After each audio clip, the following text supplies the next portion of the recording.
Commissioner Brassad, Aye. Commissioner Reinert, Aye. Commissioner Look, Here. Ash, Here. Commissioner Jepson, Commissioner Meisner. Here.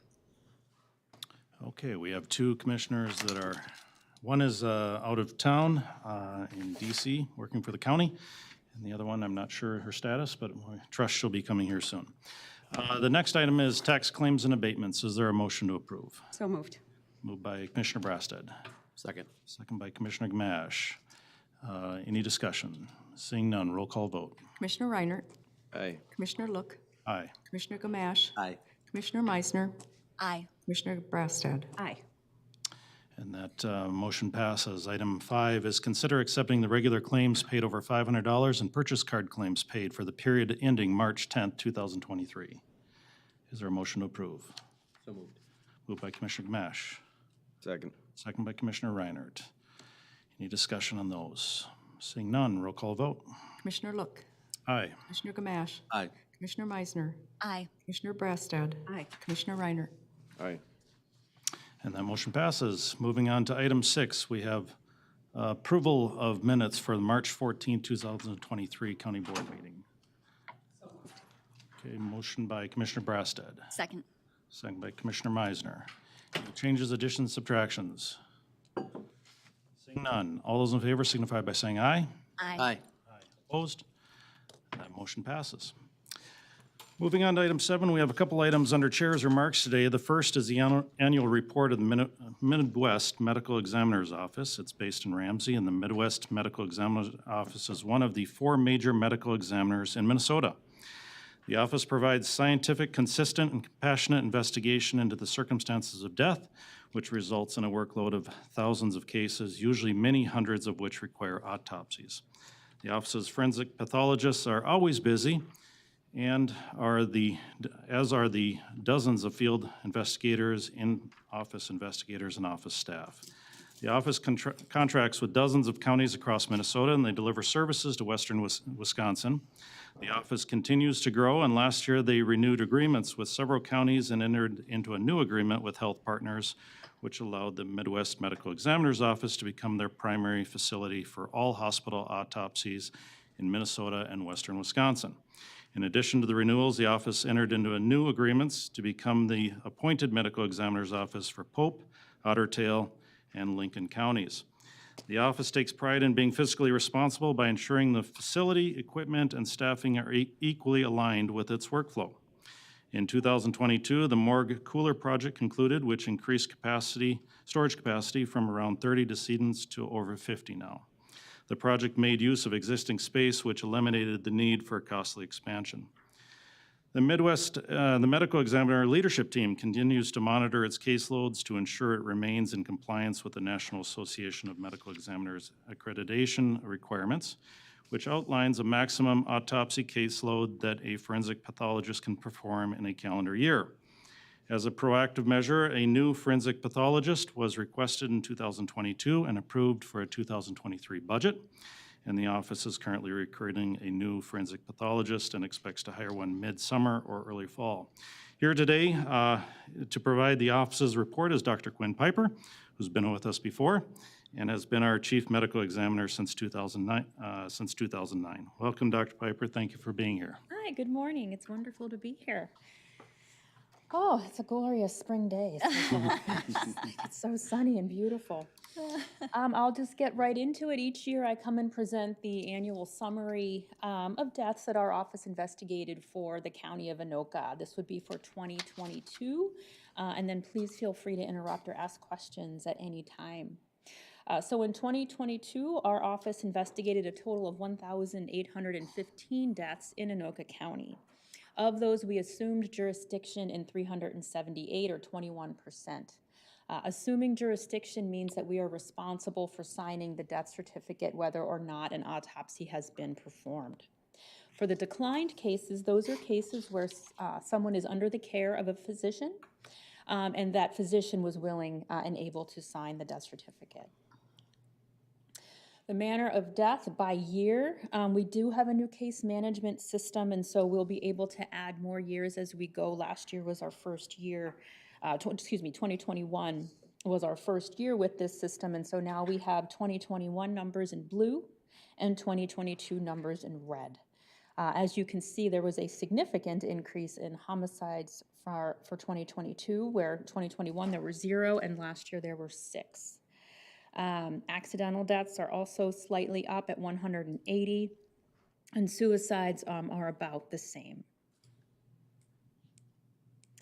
Just to subclassify the accidents, as of course we are all aware and concerned about drug overdose deaths, there was a slight decrease in deaths due to drugs last year, a decrease of 10. And just to show for the example of what is classified as blunt force injuries, of those, the motor vehicle crashes stayed about the same. Other blunt force injury deaths that are listed in here, many of them are elderly folks who fall and fracture a hip or have some other injury which leads to their demise. The exam type by year, I point out specifically to just show the total number of autopsies, of course, and the majority of them are complete autopsies. But one other category that we have recently been tracking is what is called the medical record review. Those are deaths, first of all, that may be due to non-natural causes, but do not require an autopsy, and so they require an investigation, and then the medical examiner signs the death certificate.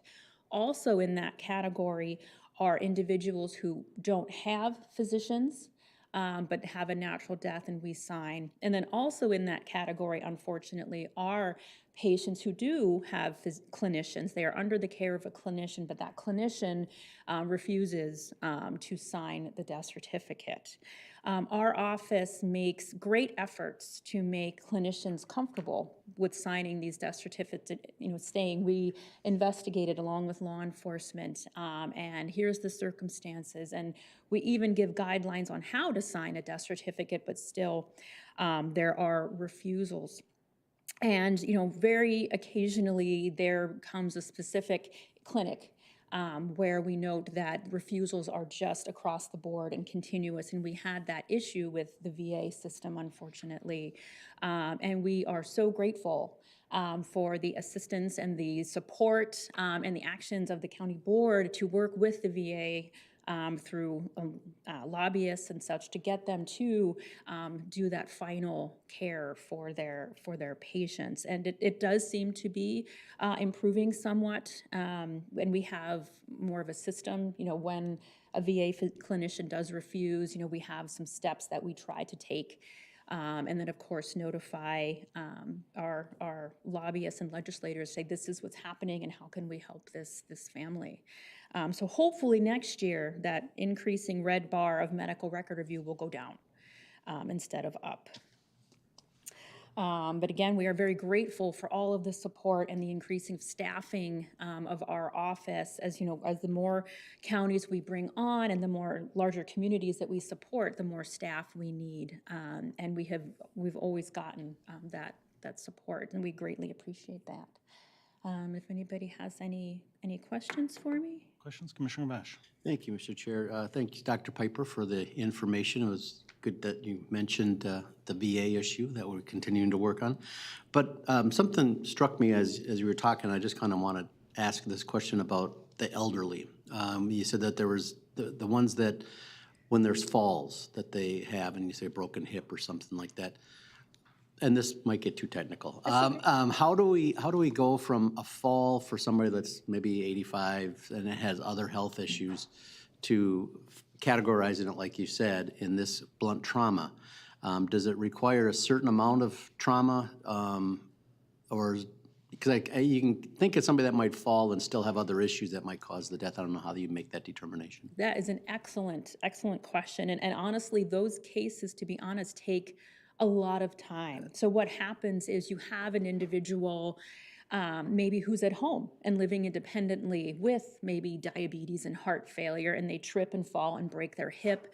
They go into a nursing home and never come out and die very shortly of pneumonia, or they need morphine, and the morphine, then they get, aspiration. So we have to document that chain of events. Sometimes that person will make it back home and the death will still get reported to us, but we're like, the fracture didn't contribute in that case. That looks like a natural death. So basically, you have to have a significant change in baseline following the injury, and that they never return to baseline, and it's just kind of this slope onto their death. So they take a lot of time. We take them very seriously, how to categorize them. So we review hospital records, nursing home records if appropriate, clinic records, to try to tell that story. Thank you. Further questions? Well, thank you, Doctor, for your report, and thank you for the essential work you do for our community. Helping people bring closure is such an important thing, and so we appreciate that. And the office is definitely respected, and we're certainly proud to have it here in Anoka County, and so thankful for your good work over there. So thank you for coming in this morning. Okay. Okay, second item I want to discuss today is I want to take a moment to mention that April is National County Government Month. During the next month, we'll take the opportunity to elevate the important work of Anoka County employees and what they do and how they educate citizens about the vast range of responsibilities and delivery of services that touch nearly every aspect of our residents' lives. For instance, if you drove here today, chances are at least part of your journey you were on one of the 400-plus miles of roadway and 55 bridges constructed and maintained by the county. We're responsible for registering voters and administering elections. Anoka County cares for our most vulnerable adults, helps protect children, and assists our veterans in getting the benefits they deserve. If you've ever bought or sold a house, we keep records of who owns it and what it's worth. And public safety, whether it's our dispatchers answering a 911 call, a sheriff's deputy responding, or managing emergencies from hazards and natural disasters, the county is all part of that. We still face many challenges. We have much to be proud of, including the staff who have demonstrated inspirational leadership to help our businesses, residents, and communities thrive. During the next month of April, or during this month of April, we will be highlighting the work we do in the county here on social media. So you can tune in on that on some of social media and websites that we're gonna present. And then just a quick note for you to save the date for a big event returning after a 3-year hiatus due to COVID. Our Senior Expo is finally back, and this year is going to be better than ever. Make plans to join us Saturday, April 15th from 9 a.m. to noon at Lord of Life Church in Ramsey. I will be there, and a few other commissioners, I believe, as well will be there.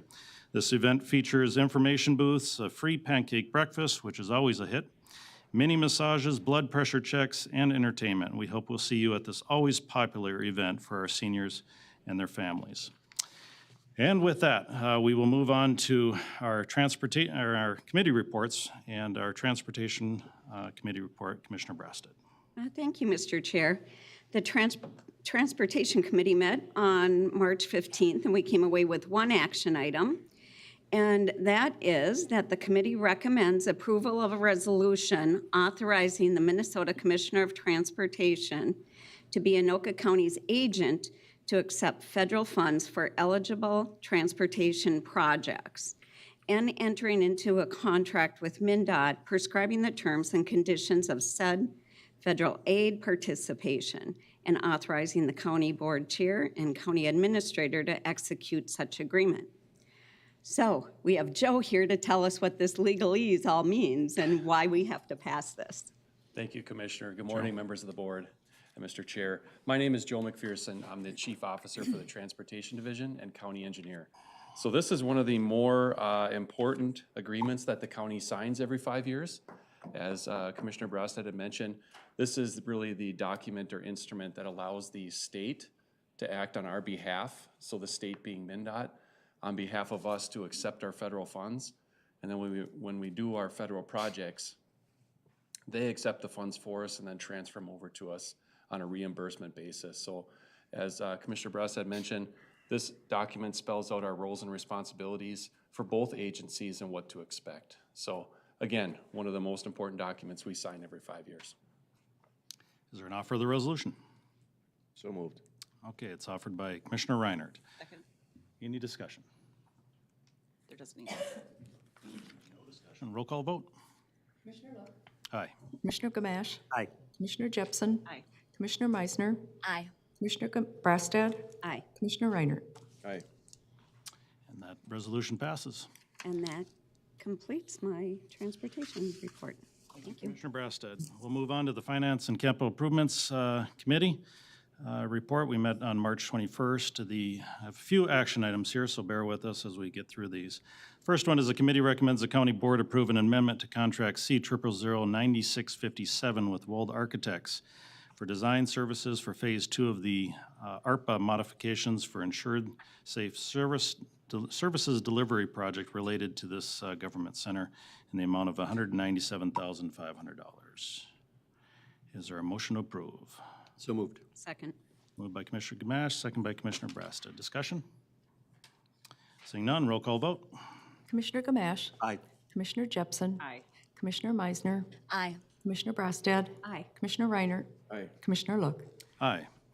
And that motion passes. Item 2, the committee recommends the county board approve contract C0009763 with Periscope Holdings out of Austin, Texas, in an amount not to exceed $2,255,340 for the purchase of procurement software, implementation, integrations to Workday, training, contingencies, and annual licensing for 5 years. Is there a motion to approve? So moved. Moved by Commissioner Gamache. Second. Second by Commissioner Jepson. Discussion. Seeing none, roll call vote. Commissioner Jepson. Aye. Commissioner Meisner. Aye. Commissioner Brassad. Aye. Commissioner Reiner. Aye. Commissioner Look. Aye. Commissioner Gamache. Aye. And that motion passes unanimously. Item 3, the committee recommends the county board approve the following master contracts for window cleaning services. The first one is C0009787 with Brightview Window Cleaning out of Maple Grove, and the second one is C0009788 with Starbright Window Cleaning out of Blaine.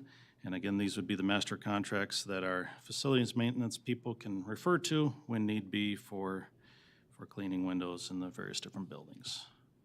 Is there a motion to approve? So moved. Moved by Commissioner Brassad, Second. second by Commissioner Gamache. Discussion? Seeing none, roll call vote. Commissioner Meisner. Aye. Commissioner Brassad. Aye. Commissioner Reiner. Aye. Commissioner Look. Aye. Commissioner Gamache. Aye. Commissioner Jepson. Aye. And that also passes unanimously. Item number 4, the committee recommends the county board approve contract C0009832 with Schumacher Elevator out of Egan as the lowest responsible bidder, not to exceed $110,840 for the Lino Lakes elevator modernization.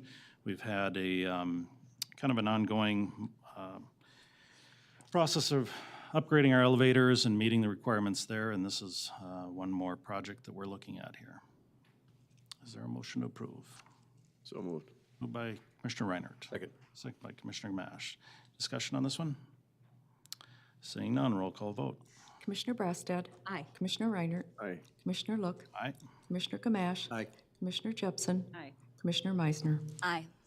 And that motion also passes unanimously. Item 5, the committee recommends the county board approve contract C0009838 with Minnesota Roadways for the completion of the 2023 chip seal pavement project for an amount not to exceed $252,974. This is the preventative maintenance that we do on our parking lots and trying to prevent the freeze and thaw and cracking and popping and trying to preserve these parking lots and areas as much as we can before eventual replacement.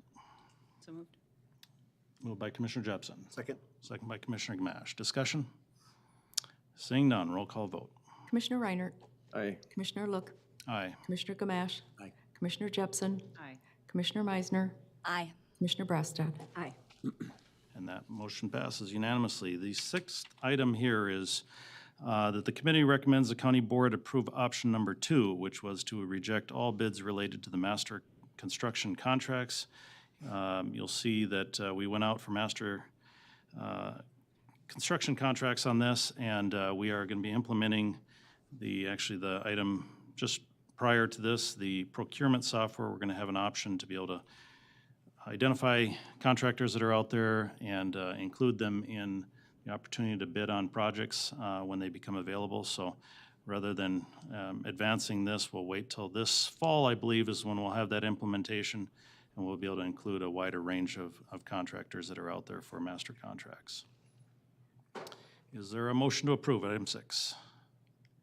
So moved. Moved by Commissioner Brasted. Is there a second?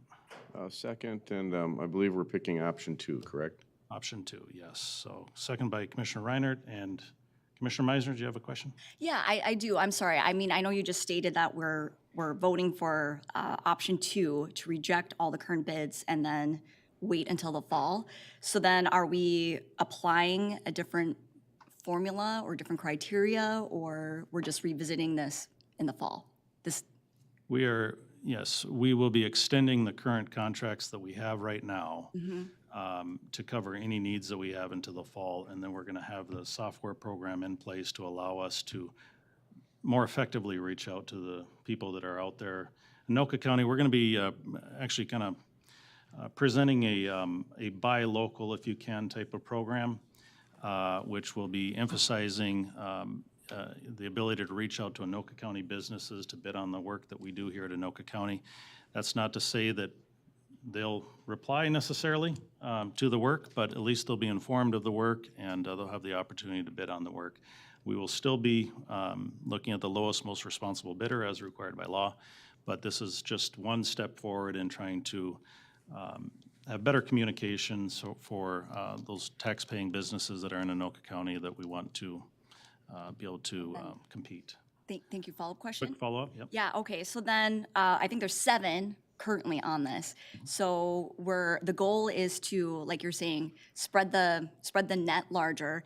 And then are we wanting to like double this master list, or it's not about numbers?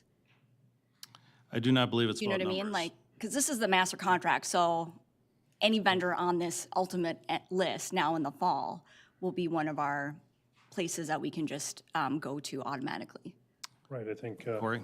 yeah, Mr. Chair, Commissioners, my name's Corey Camp. I'm the Chief Financial Officer of Anoka County. What we're looking at is more around, what the master program or master contract program might look like. We're going to be revisiting, okay, around that. And so the idea is, how do we market or reach out and create more of a, buy local? How do we, make sure that our local businesses all have opportunity to bid in our projects? And these projects that the master contract focused on were those that were under 175,000, because anything above 175,000 were required by law to go out for bid. But if they're under 175, then we can create a quoting scenario where we need 2 quotes if they're over 25. And so the master contract was kind of creating that. Well, if we can open this up to other businesses, because one of the concerns that the board has had is we have projects that don't require prevailing wages. We have some projects that do require prevailing wages. How do we make sure we're communicating, we're marketing, and we're letting people, all businesses be able to, come in and say, hey, I want to do business with Anoka County, but I don't want to get into the prevailing wages, but, I'm a small mom and pop shop. I live in Anoka County. I pay taxes here. I'd like to be able to, help out the county as well. So this gives opportunity to do that. Other communities across the country have done stuff like this, and so we're going to go back with our purchasing group. We're going to look at what kind of marketing campaign can we set up? How do we leverage the new system as we come back this fall and look at what are some different ways of approaching this situation? So. Okay. I got Commissioner Reinert next. Yeah, so you covered some of what I was going to say, but basically, Anoka County is the 4th largest county in the state, and what happens a lot of times with government is that small and local businesses, have a hard time breaking into, get some of that work that the county has available. And so the mechanism we're going to be putting in place allows for those small and local businesses to compete better, with the typical companies that we might do business with. Commissioner Meisner? Thank you, Mr. Chair. Okay, yeah, I'm sorry. So the reason I keep asking these questions is because I believe I was at the Finance Committee a couple of months ago when this originally was talked about. So yes, now I'm remembering. So the whole prevailing wage and the unions of the small mom and pop. So my commentary that I'll make today is the same that I did originally, which is, of course, I'm totally open to changing and expanding things. But I also, not at the expense of efficiency for the actual department. So I do want to, again, because this was talked about originally, and the Department of Facilities already like vetted everything. It's not that they had a problem expanding it, but then it potentially could be a hindrance to their actual work. So I'm just putting that out there that, again, expansion is great, but not at the expense of getting work done or causing multiple layers that are not necessary and are going to have the same results for our actual facilities department. Thank you. Commissioner Gamache. Thank you, Mr. Chair. Corey, just a quick question on this then, because we were going to approve these contracts. When would these contracts have taken effect, and what do we have for contracts, for the master construction contracts from now until this fall? So, well, Commissioner Gabash, Mr. Chair, Commissioners, for the contracts, these would have been taken into effect this year and would have been a 3-year contract, okay? So currently, we have 2 master contracts in construction that we've used that we extended through the end of this year. Okay. And so we are covered on some of the projects, so we can still maintain efficiency during this year and then allow us to go back and take a look. I don't know, we got Andrew? Thank you. And I think one of the challenges that we're having is we contract with the, ABC union to meet the requirement of advertising. And a lot of the county doesn't even get covered in with the union. And so if we're saying there's an available project here that we want people to bid on and they don't even get the paper to read it, it's going to be difficult for them to even apply for that or try and compete for that. So this new system, procurement software system that we're going to have is going to help cover that base for us. We're going to have a database. Hopefully property records and taxation can help us identify all the contractors in a given area and be able to email, broadcast, or however we're going to get the information out to them that say, these are the available jobs that we're looking for bids on. And whether people are busy and can't bid on it, that's great. If they can, they certainly have an opportunity to, and we want to encourage that, so. Commissioner Reiner. Real quickly, we're just creating more fairness. Okay. All righty, was there a motion on this? I'm trying, Commissioner Jepson. I'm sorry. I know you're trying to move this along, but I feel like we're almost talking about 2 different things. So you're talking about every construction project going out for bid, but it sounds like those construction projects that have to go out to bid to everyone is at the $175,000 or more mark.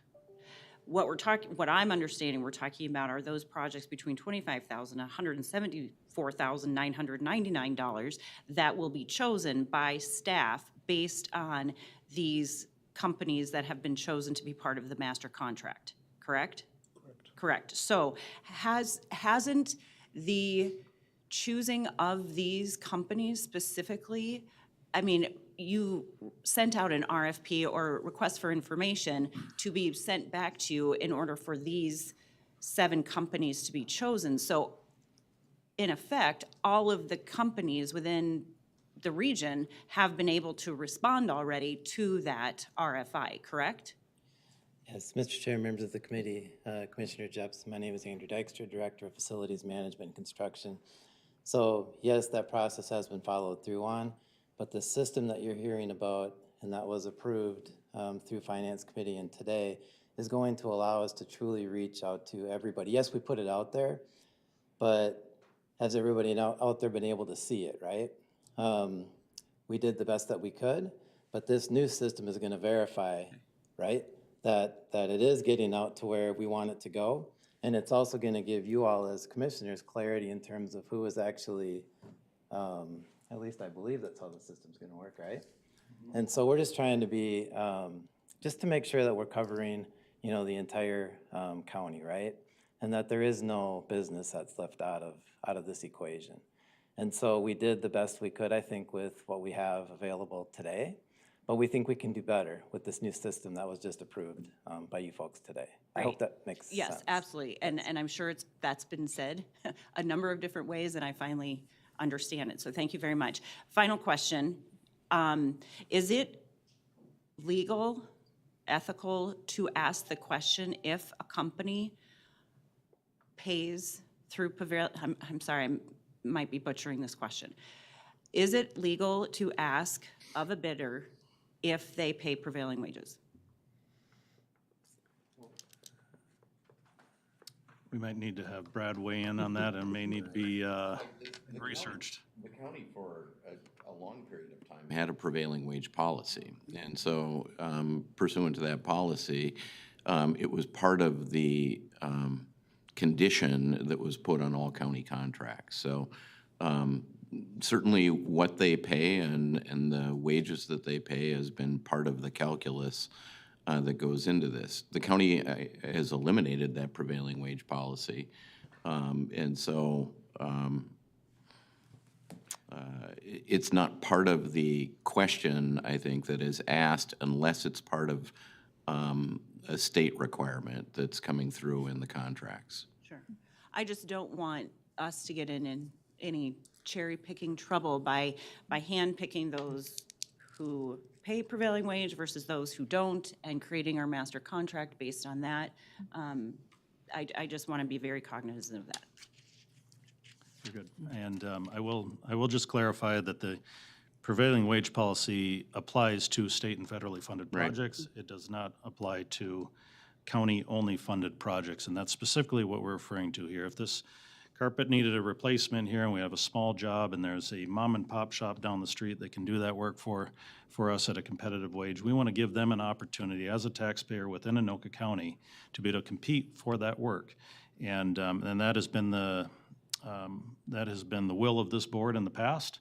And until that changes, that's precisely what we're trying to accomplish here with expanding the net, if you will, as was indicated, and giving everybody a fair opportunity to bid on it. Whether or not they bid on it is a different question. We may end up with the same list, but certainly it's something that we want to investigate here, given the fact that we have the flexibility to do so. So, One quick question. yes. Thank you, Mr. Chair.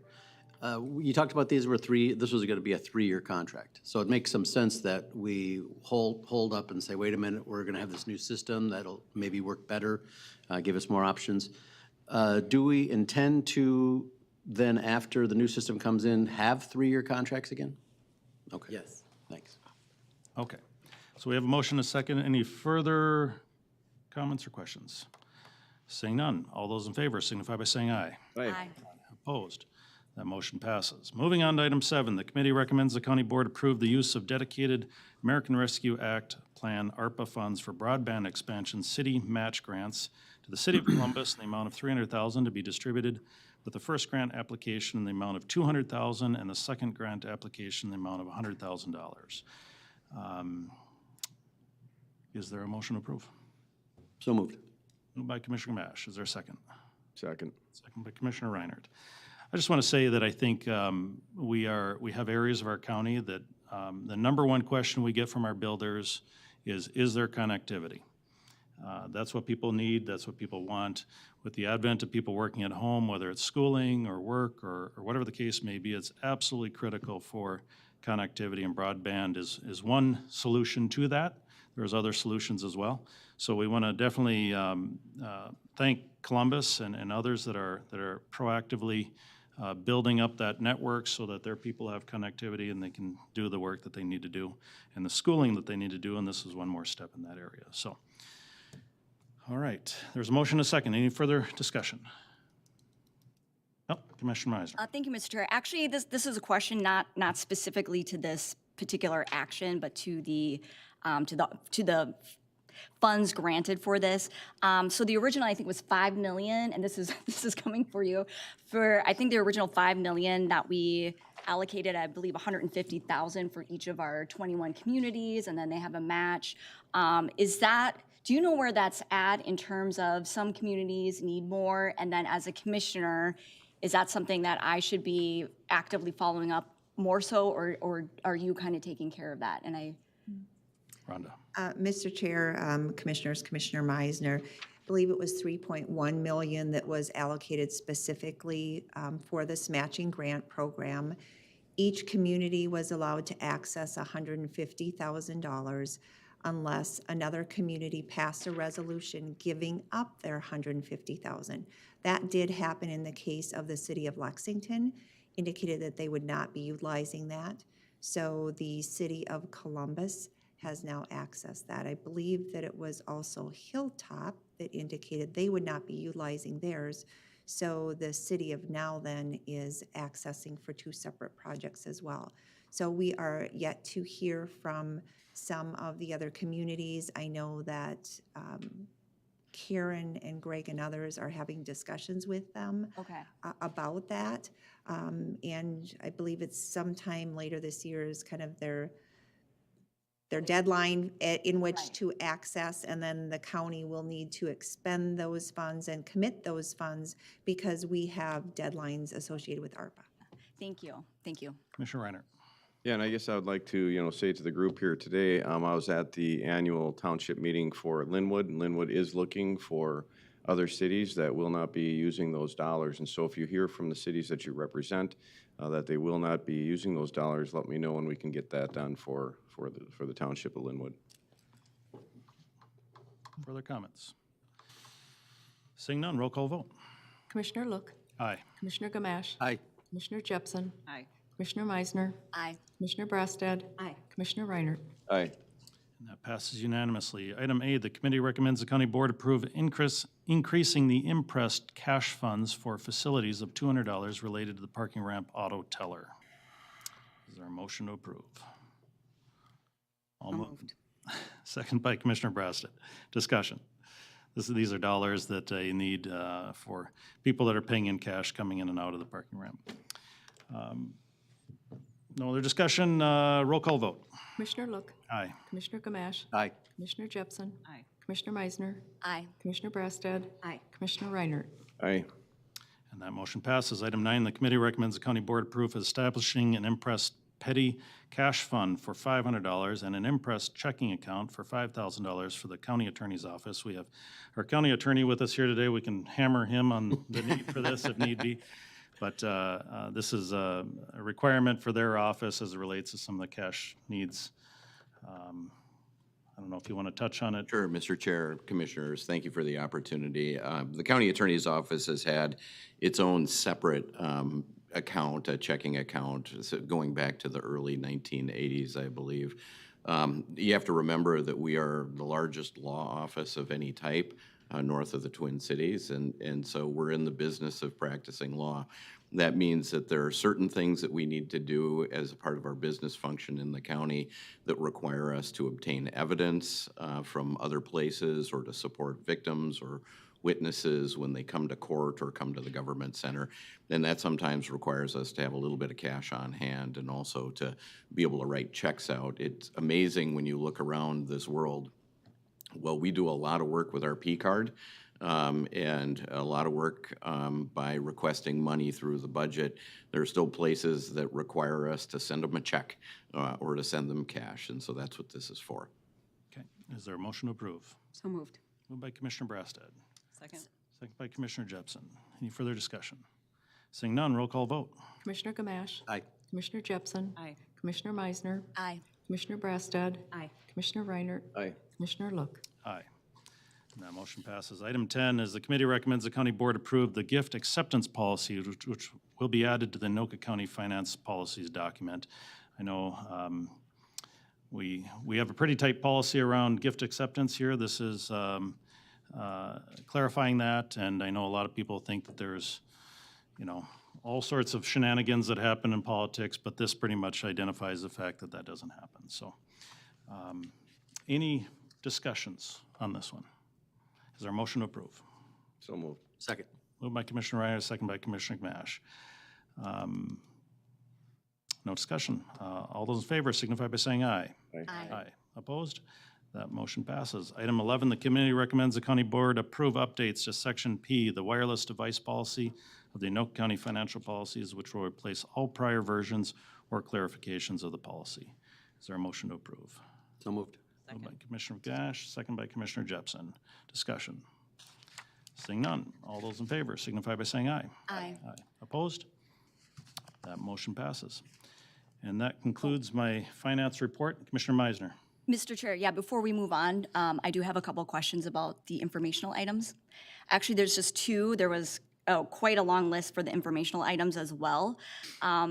the questions that I have is for informational items number 1 and 3. So for 1, which is it was informational, so it was some operating grants between the Metro Transit and Anoka County. So that did not get approved. So now what happens next in terms of process-wise? And I guess I'll just state too, I was at the Finance Committee for this portion of it. Again, I'm being very consistent in this issue. I definitely understand us and others kind of questioning formulas and the contract, and that's a good thing. I'm not happy with how we are doing it. This proposal, I believe, was shifting from the 8 original rides down to 4, which I thought was reasonable, but that did not get approved. So then what does that mean, I guess, for process-wise? Do you know what I mean? Are we just still in a gridlock essentially and just paying what we determine is fair? You're asking a question. The fundamental problem that we're having here is it's 2 trips in, 2 trips out on a line and let's just call it an underperforming asset. And so part of our disagreement with this is we are paying a service contract to Metro Transit to operate a line. And that service contract was reduced by 77%. And we have been trying, I know you've been trying, I know others have been trying, Commissioner Schulte as well, to start up this conversation with Metro Transit and Met Council, essentially saying we have to determine what's the best course of action for this line. Is it buses? Is it increasing increasing trips? Even in its heyday, the number one complaint we heard was that it did not run often enough. People could not count on it going down to be able to get back. The response to that was, well, it's a commuter line, and fair enough. I mean, that's a decent response, although it's, life is complicated. People have kids that get ill during school or whatever the case is, and they have to come back and they don't have a way back, and so they just decide to drive down. We have increasing numbers of people working at home now more than ever. And so the whole dynamic of what a commuter rail line looks like, it needs to be addressed now, and we need to have an honest conversation about it, and so far we've been lacking that. And so the decision that was made was that we would not approve this amount. Last 2 years, we paid $1.9 million, which was 77% reduction of what the original contract amount was. This is a request for $4.696 million, which is kind of the same thing. We keep walking through the same process again and again with Metro Transit. And rather than approving, by the way, we have no contract with them right now, and we haven't had any for the last couple of years. So we honestly need to get together, sit down, and talk this through. I think there was a report that was generated. There were multiple options that were provided to include a bus line at the end, what I think was the final recommendation, one of many. And so I know there's discussions going through the legislature right now about whether to expand it to St. Cloud. There's all sorts of conversations being had, and this is one more that needs to happen before we approve an expenditure of this magnitude for a line that is definitely not servicing our area. I think we have 130 to 150 riders a day on a line that operates for $20 million annually. That's significant. That's the subsidy is significant, and I think as policymakers we have to take a hard look at this one, and that's kind of the step we're at now, and we're anticipating that a conversation will be had with Metro Transit to come to some sort of understanding. So, Commissioner Reiner. Yeah, it's a really unfortunate situation. This is something that was tried. It's miserably failing. Direct answer to your question is, what is the result? The result is going to be that we're going to save the taxpayers of Anoka County upwards of $3 million this year. But, they made a presentation of how it's going, and it's not going well. And it was not something that, they sold us on. The revenues are $500,000. The expenses are $18 million. The example that I gave during that meeting was if McDonald's was running a business that way, they would give away 35 hamburgers for every one they sold. And that's ridiculous. And so I'm sure there's a solution to this problem, but until somebody or until everybody wants to sit around a table and try to figure that out together, it's going to be, continuing to be what it is. There's plenty of ways to move people. We do need to do that. That's a service we should provide. It's usually at a subsidy, but not at the level that this is. I mean, it's just not working. And so we really just need some openness and some epiphanies by some people that this is not working and that we do need to sit around and talk about how to solve the problem. And until that happens, we might just be a status quo situation, so. Commissioner Jepson. Thank you. And in answer to your question and piggybacking on what you just said, I had breakfast with my Met Council member last week Friday, and I think I sent a recap to both the chair and the vice chair, as well as Administrator Sivaraja, letting you know that I informed him of this decision from the Finance Committee in hopes of starting that conversation and being productive and sitting at the table and figuring this out. And I am committed to continuing figuring that out and making sure that that conversation is had. Fantastic. Okay. Thank you. And then, Commissioner Meisner? thank you, Mr. Chair. And then I do have questions then about informational item number 3, which is the committee did not approve to participate in the 3M Open Women's Leadership Group. So then I had to leave that meeting, and I would just like to know the discussion had around that. Originally, this was in the HRA, and that is because the 3M funding is from that bucket, but you had moved it over to finance, I think, because I believe the thought was that you would consider financing it just not through the HRA, but through the regular county levy. So yeah, just wondering about the discussion around that. I mean, you guys know that I was in support of this, particularly because this wasn't even about like sending female commissioners, but really evolving and developing women leadership for our staff and making those connections. And I had not actually heard of this until, again, Commissioner Jepson had originally brought this up, this initiative. Yeah, so in response to that, it was originally an HRA, which is Housing and Redevelopment Authority. The different municipalities that participate in the HRA pay in every single year, and it was not deemed appropriate that should be the funding source. If this was to be approved, it would be approved through the county finance. However, we do not have anything budgeted for this type of line item. The discussion revolved around, it was not saying no. You can certainly participate in this as commissioners if you wish. We had what was a $5,100 expense account before, and now it was increased to $7,500. And as I understand, this offer was for up to 2 commissioners, $5,000. There was a small reduction on that, so it would be up to each commissioner if they want to participate in this. They could finance it out of their expense account. The challenge, though, that I will say is twofold. First of all, the IRS guidelines do not allow the ability to expense the line items that are in there. And our finance department can certainly help shed light on that if need be.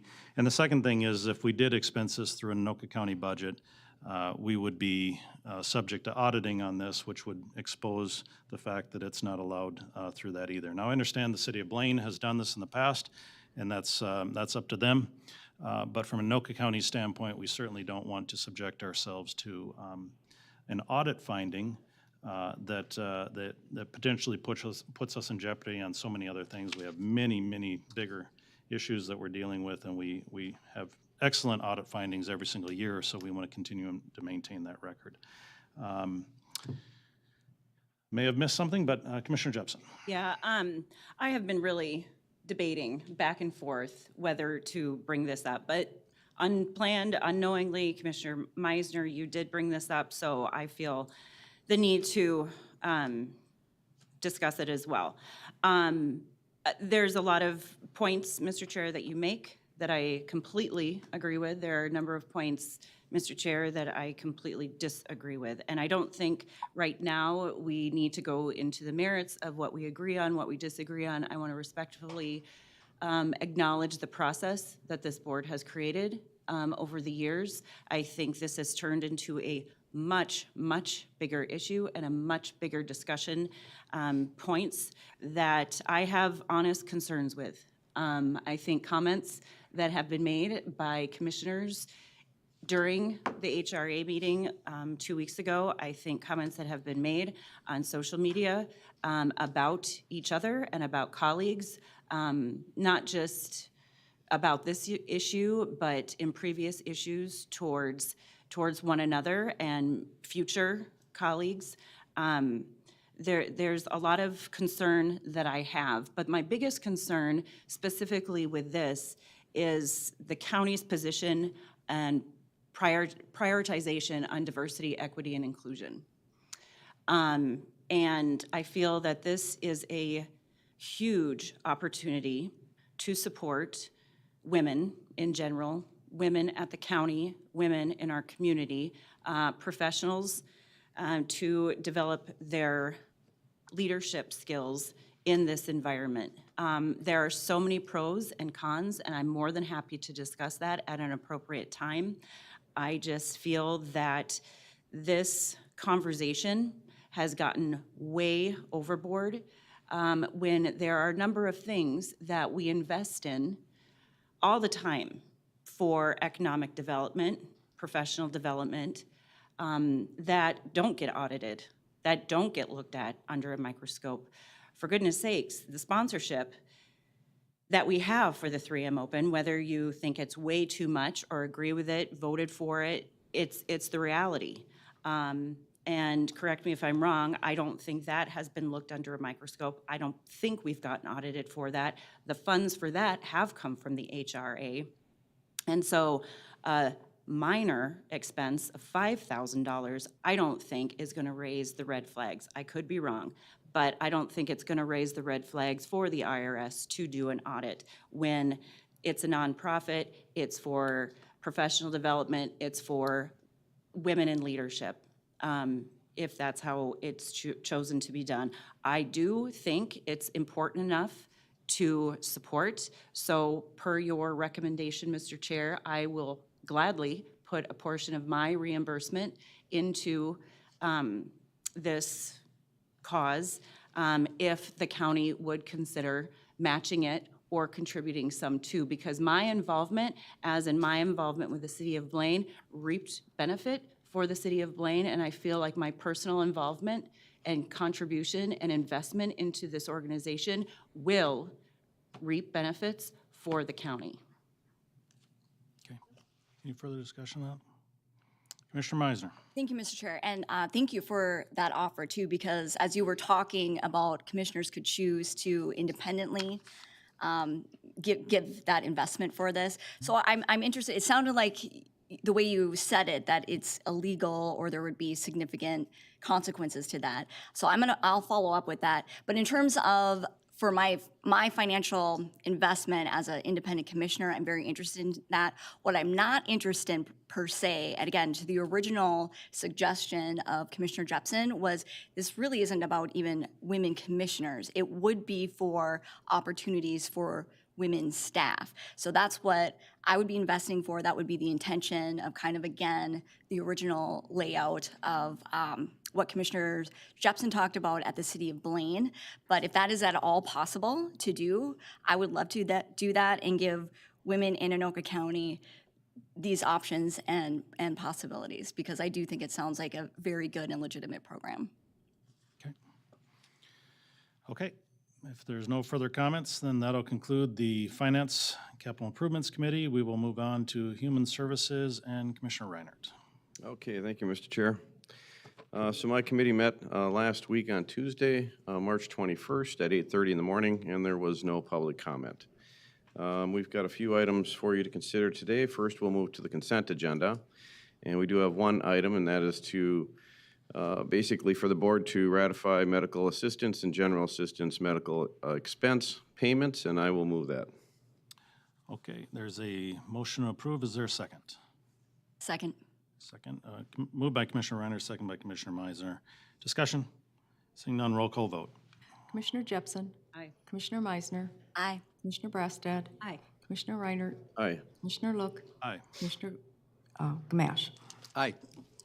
That motion passes.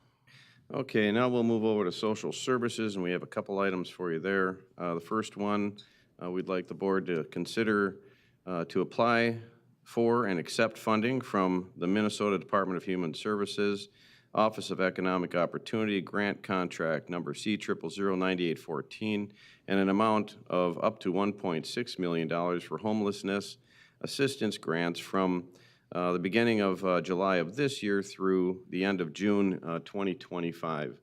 And the purpose of the homelessness assistance grant is to initiate, maintain, and/or expand programs providing emergency shelter and/or services to homeless persons. Like I said, it's up to $1.6 million. It's for a 2-year term, and the funding source is federal and state. There are no county dollars involved with this. Is there a motion to approve? So moved. Moved by Commissioner Jepson, Second. second by Commissioner Brassad. Any discussion? Seeing none, roll call vote. Commissioner Meisner. Aye. Commissioner Brassad. Aye. Commissioner Reiner. Aye. Commissioner Look. Aye. Commissioner Gamache. Aye. Commissioner Jepson. Aye. And that motion passes unanimously. Item 3. Okay, the next item that we have under social services is for the board to consider to enter into contract number C0009829 with Hope for Youth in an amount of $35,100 for youth street outreach services from May 1st of this year until September 30th of this year. And basically, this is in addition to dollars that are already appropriated for this group, which then totaling would bring their total allocation to $829,200. And the funding source for this, again, is with the state of Minnesota and no county dollars invested. Is there a motion to approve? So moved. Moved by Commissioner Meisner. Is there a second? Second. Second by Commissioner Jepson. Is there discussion? Seeing none, roll call vote. Commissioner Brassad. Aye. Commissioner Reiner. Aye. Commissioner Look. Aye. Commissioner Gamache. Aye. Commissioner Jepson. Aye. Commissioner Meisner. Aye. And that motion passes unanimously. Item 4. Okay, now we're going to move over to public health and environmental services. We have one item for you today there. No contracts to sign or approvals. Well, I guess there is an approval. It's for, basically what we want to do is issue a request for proposal to ascertain a qualified marketing and communications contractor for development of a comprehensive marketing and communications plan for recycling and resource solutions.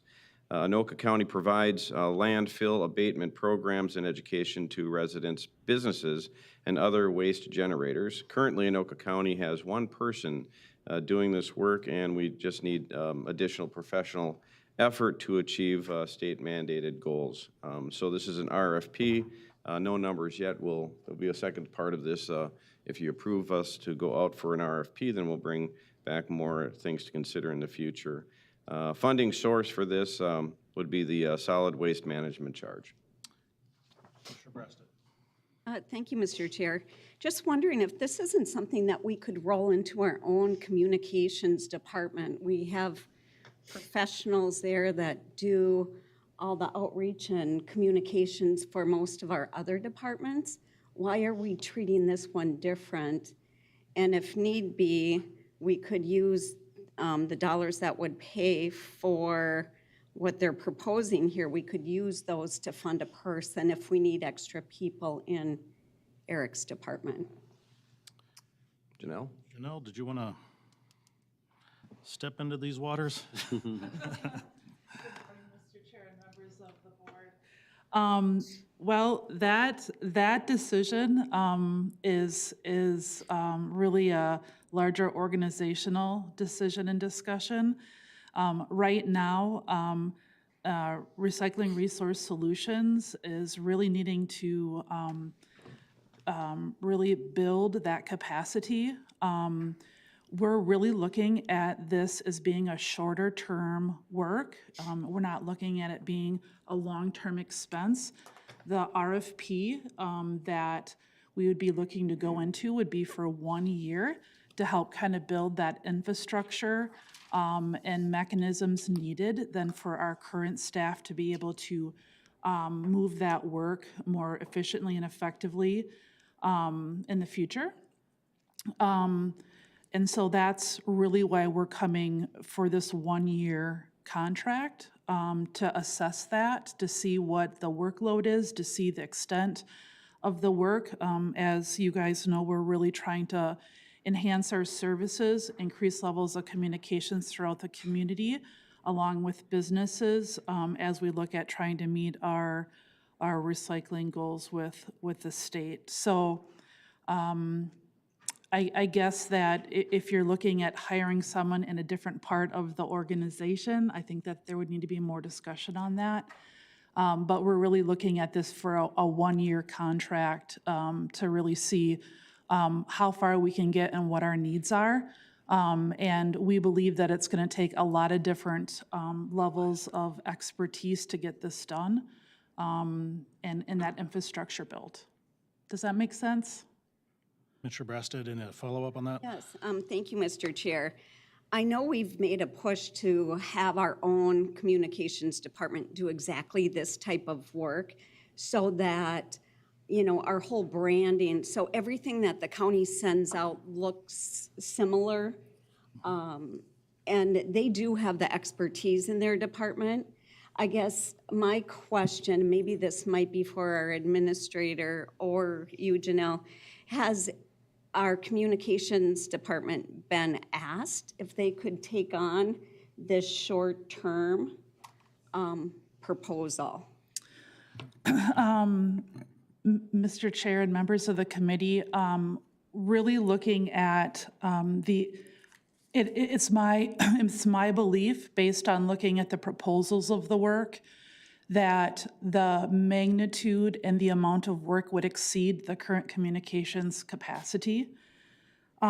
Please note that any work that we do with this firm or contractor, we would be in communications and coordination with our communications, because anything that, excuse me, happens in my department gets vetted by communications before it goes out, so that we ensure that there is continuity between what's going out from our public health department and in the county. And so it is my understanding, based on knowing what needs to happen and the current capacity, that would not align. I do believe, though, that after a year of getting this stood up, getting the infrastructure in place, bringing our communications department in and aligning that so that they could assist in carrying that in future years and ongoing, would be a definite option that could be possibly sustained. Commissioner Meisner. Oh, you know what, you are actually, thank you, Mr. Chair, touched base on that. I was going to say, Commissioner Brasted, that I do know that there is already someone internally that is working on communications in general, and so you already touched base on that. Yes, we have one staff member. They do other things, I know, as well, but they're dedicated to this. She's got about 40% of her time that will be allocated to working with this firm. The other 60% of her time is designated towards other tasks. Commissioner Reiner. Yeah, the questions that Commissioner Brasted were asking is exactly where my mind was going on this. Has it been discussed internally with communications? And really, it would be something for administration to comment on, and I guess I would like some comment from our county administrator, just I guess on the premise of having it done inside. I will further comment, though, I mean, since it is a 1 year contract, and if it is something that eventually is decided could be done internally, that, contracting with someone from a year, for a year, and would maybe bring in-house some new ideas and a different perspective of maybe how to handle this work that needs to be done. Commissioner Jepson. Oh, I was. Oh, I'm sorry. Yeah. Sorry, Rhonda, if you want to respond, my apologies. Sure. Thank you, Mr. Chair, Commissioner Reiner, members of the county board. To my knowledge, I do not believe there's been discussions with the communications department about whether or not they could look to bring anyone on temporarily or not. But Cindy may.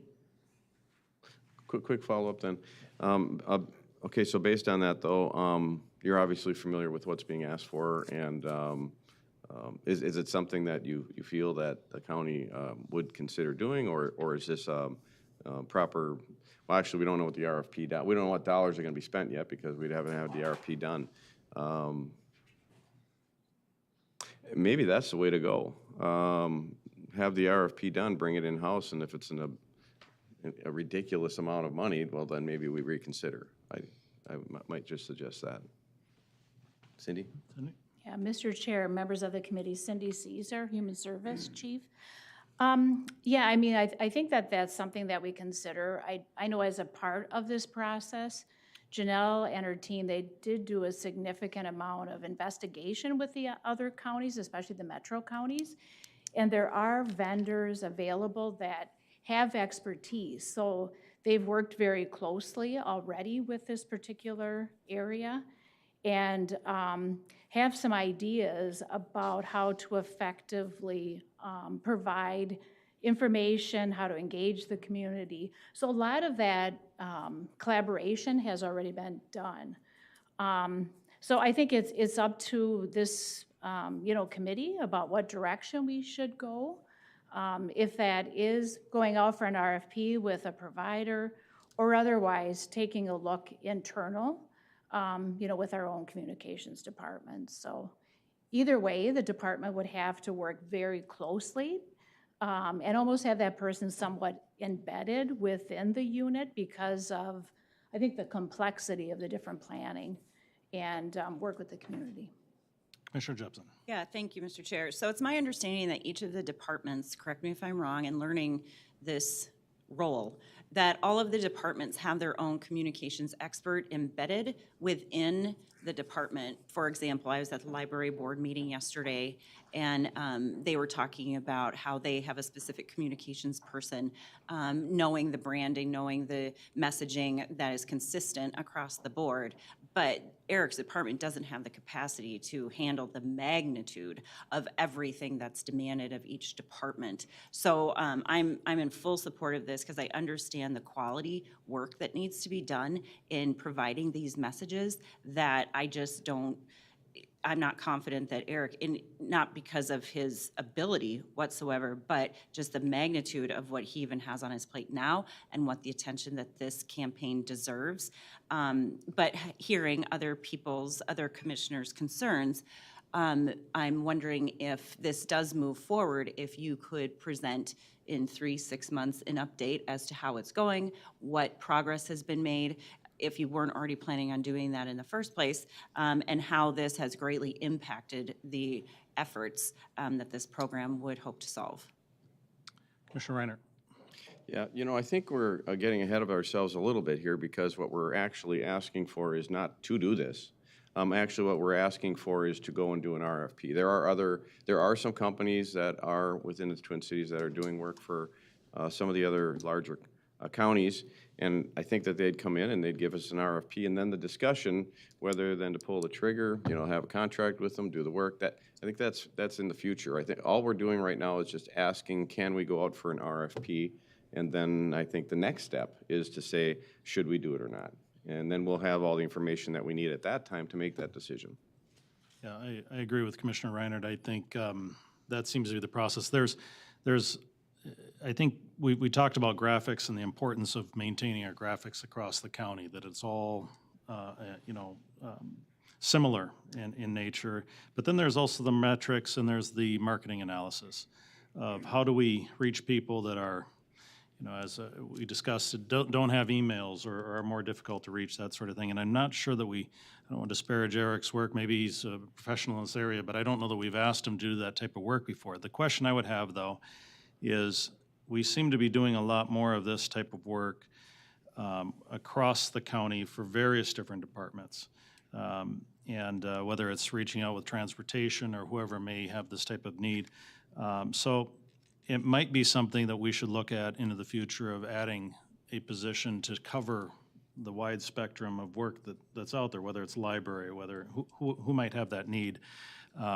We've in the past centralized work and focused on that type of work to have the professionals handling it rather than having, and I'll use the example, the library would do their own parking lot contracts and we'd have separate parking lot contracts. And so we combined those two for economies of scale and efficiency. And so maybe there's room for this, but certainly this is just an RFP. We can see what it comes back as. If it's 3 times higher than we thought, then we have some options at that point to think through. But I don't think there's any harm in seeing, we can, as we rejected bids earlier, we could certainly do that again if need be. So, Commissioner Reiner. Yeah, just final comment.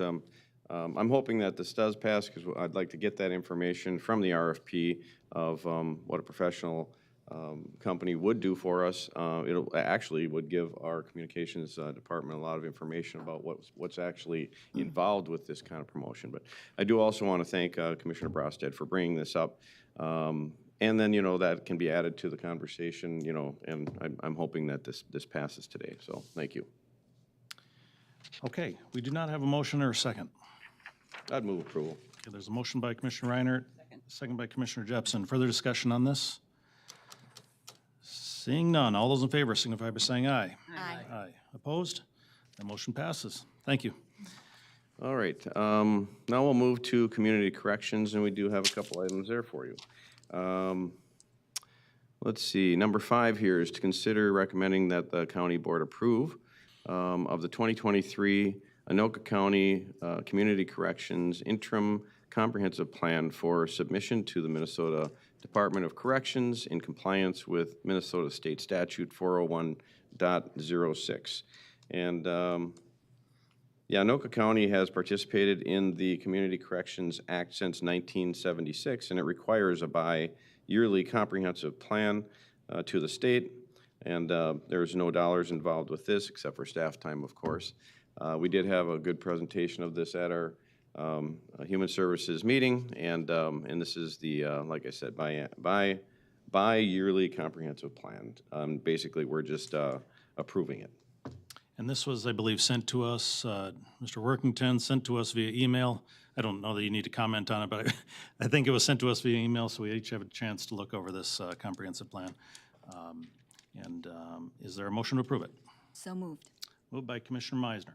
Second. Second by Commissioner Jepson. Any discussion on this? Just one comment. I would suggest that all commissioners, do take a good look at this incredible amount of great information in this report. Yeah, I thought it was very well written. Thank you. Okay, no further discussion. All those in favor signify by saying aye. Aye. Opposed? Motion passes. Item 6. Okay, item 6 is the committee recommends the county board to adopt resolution number 2023-HS-5, and this is accepting Minnesota housing funding for the Family Homelessness Prevention and Assistance Program grant contract C0008714 amendment. And so, and basically, this is, I believe, just the ratification of what we talked about on number 3, the $35,100 that is going to go to current Family Homelessness and Prevention and Assistance Program contract agreement. Is there an offer of the resolution? So moved. Offered by Commissioner Meisner. Discussion. Seeing none, roll call vote. Commissioner Reiner. Aye. Commissioner Look. Aye. Commissioner Gamache. Aye. Commissioner Jepson. Aye. Commissioner Meisner. Aye. Commissioner Brasted. Aye. And that resolution is adopted unanimously. Item 7. And last but not least, we'd ask the county board to adopt a resolution 2023-HS-6 proclaiming April 2023 as Public Health Month in Anoka County. And as previously stated in this meeting, I guess it's also National County Government Month, and maybe a few other things, not to dilute it, but this is for Public Health Month in Anoka County. Is there an offer of the resolution? I'd like to offer that resolution. Resolution is offered by Commissioner Meisner. Is there any discussion? Seeing none. Yes, Commissioner Meisner. Yeah, just sharing the comment that Janelle did in the actual committee. I mean, every day truly is Public Health Day.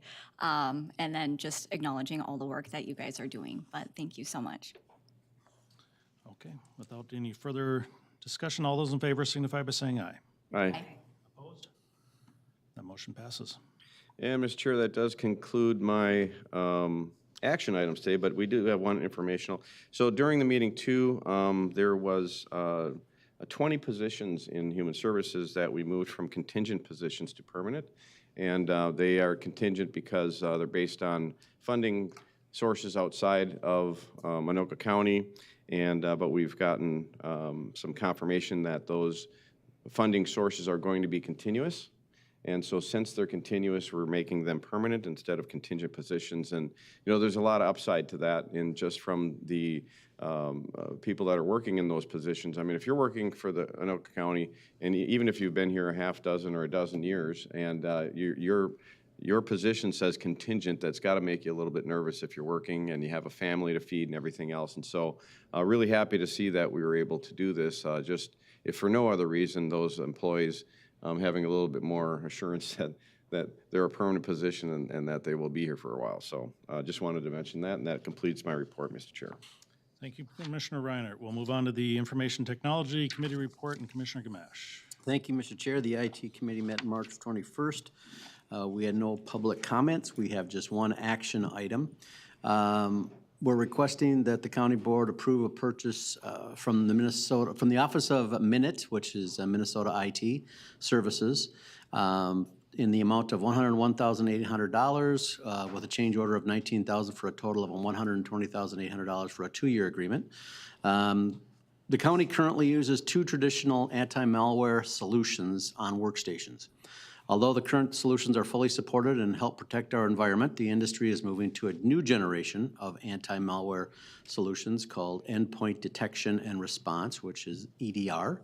And the modern EDR solutions are considered a new generation of anti-malware that are both software solution and a service to help protect our environment. So this is vital to protect our IT environment, and that which covers the entire county. There is a solution that was recommended by Minute to us, and it is something that they have been using along with the Minnesota BCA, which is the Bureau of Criminal Apprehension, and is currently deployed in 49 Minnesota counties.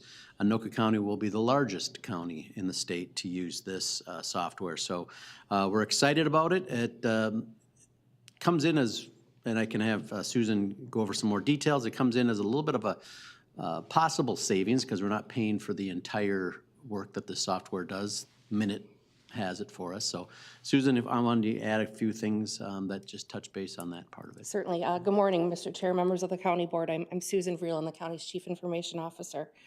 We had, over the last couple of years, we all know that our cybersecurity environment is changing. And actually, we're referring it now to more as information security because it's more than just what comes in through the internet.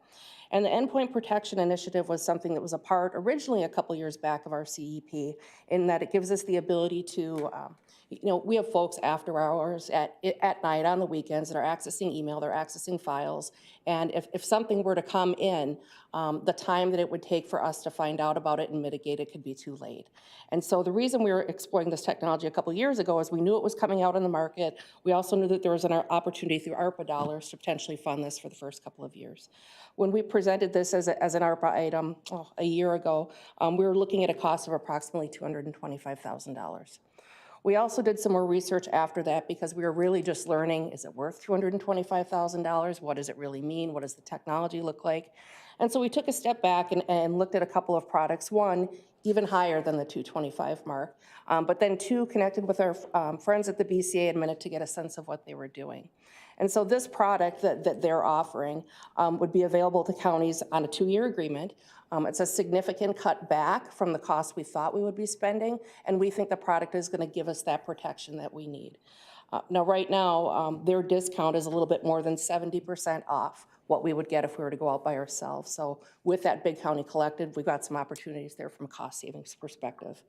At the end of 2 years, or when ARPA funding runs out, we'll want to take a look at, does this product continue to make sense? We do have a product right now that costs about $20,000 a year. It's actually 2 products, but it does nothing on the scale that this one does. And so in 2 years, we'll come back and determine, are there other products we can get rid of if we want to implement this long term, and what other strategies and options may we have? Thank you, Susan. There's going to be some cybersecurity dollars coming from the federal government that the state of Minnesota is currently working on. a task force that I'm a part of that is going to determine how we spread that to the counties, to the cities, and elsewhere. But that gives us an opportunity, perhaps that could go towards this down the line after the ARPA money's up, so. But anyways, this is the thing, and we're looking to move this along. Any questions? Okay. Any questions from the board? Is there a motion to approve? So moved. Moved by Commissioner Reinert. Is there a second? Second. Second by Commissioner Jepson. Any discussion after that explanation? Very good explanation. Thank you for that. Seeing no discussion, roll call vote. Commissioner Look, Aye. Commissioner Gamache. Aye. Commissioner Jepson, Aye. Commissioner Meisner, Aye. Commissioner Brassad, Aye. Commissioner Reinert. Aye. And that motion passes unanimously. That concludes my report, Mr. Chair. Okay, thank you, Commissioner. We will move on to the Property Records and Taxation Report and Chair Report. And Commissioner Gamache, serving as Vice Chair, will cover for Commissioner Schulte. Thank you, Mr. Chair. We met on March 21st as well. We've got a couple action items here before us. The committee recommends the county board approve the following Anoka County contracts. And I believe we can take all of these, or should we take them one at a time individually? I'm just looking at them here real quick. They are, we've got 4 different contracts. I think we'll do them individually. Joint powers, yep. Yep, okay. Contract C 009855 is a joint powers agreement between Anoka County and the Independent School District 11 for election services for the base cost of $55,000 in addition to approved expenses relating to the conduct of the election. These are all going to be for the 2023 elections in these school districts. So as folks know, we provide election services to other branches of government, and so these are the costs associated with doing that. Is there a motion to approve contract C 009855? So moved.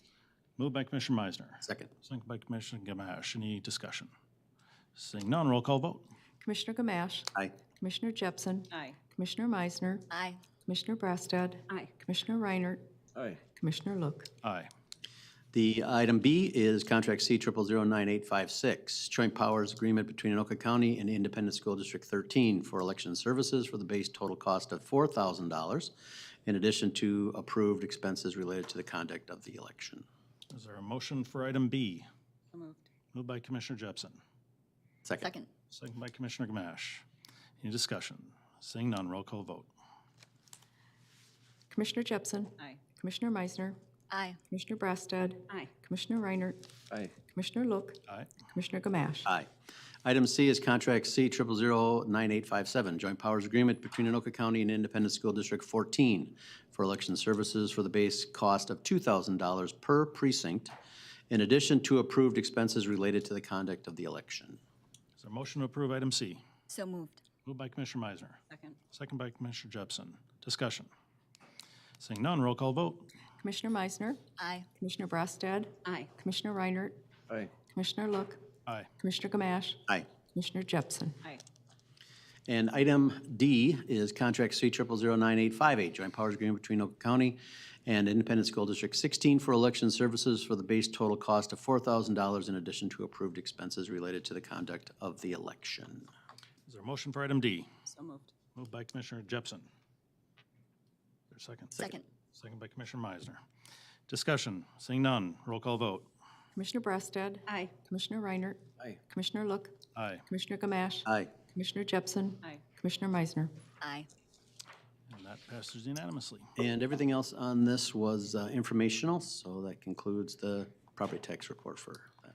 Okay, thank you for that report. Moving on to the chair report. Thank you, Mr. Chair. This is the approve the, let's see, no, I got the wrong one. Hang on here. Here we go. The chair recommends the county board approve Anoka County Contract C 009874 between the County of Anoka and Nearmap US Inc. for aerial imagery in the amount of $123,000. And I do believe we've got Pam here, if anybody has any questions outside of this, but this is a continuation of a contract that we have had for, I'm not sure how many years exactly, but I think it goes back a couple at least. Good morning, Commissioners, Mr. Chair. Pam LeBlanc, Chief Officer, Property Records and Taxation. This is a renewal with Nearmap Inc. If you recall, last year, we did contract with Nearmap. Previously, we were contracting with Pictometry, Inc. for our aerial imagery, otherwise known as GIS. This application does integrate with the property tax system, as well as many other county departments use it, Sheriff 911. This, when we decided to go with Nearmap, it was at a cost savings and also value added. We were paying more for Pictometry than was offered for Nearmap. Nearmap gives us 2 flights in the spring and in the fall each year. The $123,000 is for a 2-year contract renewal. We would get a spring flight and a fall flight for both this calendar year, 2023 and 2024. This funding is available through the Recorder Compliance Fund for this flight. Commissioner Reiner. The spring and fall flights, is that countywide? They do the entire county? Countywide. Okay. And the other thing that is offered through this contract is we can also share this imagery with our local jurisdictions. So any other county government, school district, watershed, the municipalities, they are also allowed to use this imagery. We do collect in a cost sharing. I believe it's $1,000 per local government that wants to share in this imagery as well. Commissioner Reiner, follow up? You know, since we assess just once a year, do we really need 2 flights? We don't necessarily need 2 flights, but it does help because we're getting the information very timely, especially when we're out there doing new construction. It helps us do more desktop views, which saves time in the field when we're doing those physical inspections. Okay, thank you. Commissioner Reiner dabbles in this field of Drones. and I was wondering maybe he could save us the money on this, but I don't know if we'd have the same quality. Anyways. I'll move it. Okay, there's a motion. Second. Second by Commissioner Brasted. Any further discussion? Seeing none, roll call vote. Commissioner Reiner. Aye. Commissioner Look. Aye. Commissioner Gamache. Aye. Commissioner Jepson. Aye. Commissioner Meisner. Aye. Commissioner Brasted. Aye. And that motion passes. And Mr. Chair, that's all I have on this. I did want to mention something, and I should have mentioned it before we went into the second part, but everybody received their county property tax records just last week, I believe. And questions or concerns about that 23 assessed value and classification for the 24 calculations, the time to appeal that is now. A lot of people put that off and think when we have the Truth and Taxation meeting in December that they can do something about their, if they want to appeal their values. Now is the time to appeal your values if you have any or just have any questions. There is information on that tax page, on that page that you received from us, that indicates what city you live in and when they're going to hold their meetings, coming up in April, or probably most will be in April. But you can also contact the county through our website, and we can also help with that as well. And Pam, if you wanted to add anything more to that, feel free, because we would like to make sure that everybody knows this is the time when you can go and say, my value is out of whack, I need to have somebody look at this. Yes, Commissioner. Tax statements and valuation notices were mailed. They come together in the same envelope. The value that's listed on the tax statement is not something that you can appeal. The time for that window has already closed. The valuation notice includes your value, your upcoming value. That is, now is the time, as Commissioner Gamache indicated, when we wait to get to T&T, the proposed property tax notice in November, it's already too late. So please contact our office, work through the process, the appeals process with our appraisers. Thank you, Pam. And I'll also comment that, you know, most people will open up the tax document, they look on the bottom line and they see whatever the difference is, up or down. And many times that generates a lot of comment, you know. And what I would encourage folks to do is break it down, look under the respective line items of where those increases happened from last year to this year. County is broken out, city is broken out, schools broken out. And any other special taxing districts are broken out, and you can see specifically line for line what the differences are, and then you can ask further questions at that point. If your municipality went up double digits, there may be reasons for that, and if you need further explanation, you can contact them and they'd be able to share that with you. I know the county, we kept a flat levy. I saw a small increase in my property taxes this year because there's what I'll call a waterbed concept. In other words, if your commercial industrial goes down, your residential goes up. It's just going to share a little bit more burden. If vice versa is going to happen as well. So even if you keep a flat levy, you can still have increase or decreases based on some of the complicated tax formulas that our state has bestowed upon us. So at any rate, I would just encourage people to dive deep into that document, and then you'll be able to be sure to know which area of that document went up or went down, and what is contributing to the increase or decrease in your taxes. So, Commissioner Reiner. Yeah, just a quick comment. I did hear from a few people, I guess rightfully so. For 23, the increase was probably about, 9 or 10%. But for 24, maybe 30, 35%. And that's the number that are making people nervous. And it's my understanding that you can't do anything about 23, but you can comment on 24, and now's the time, correct? Correct. And then, and to your comments too, Mr. Chair, look closely at the line items. We did not raise, we had a flat levy in Anoka County, and then the school districts too. They're legislated to have a certain amount of the property tax come in, and for my area, and every school district's going to be different, the number of voter-approved levies is more than twice what the legislative amount is. And so, for folks that, want to look at a little bit closer at maybe where there's extra taxes being taken in, it's about 25% of your tax bill, if those voter-approved levies weren't there, would be lowered. So, it's a big impact.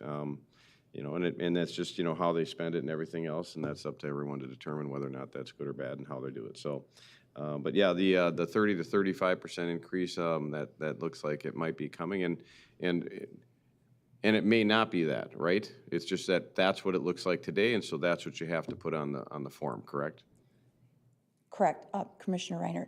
We're bound by the state statutes which define how we need to appraise the properties.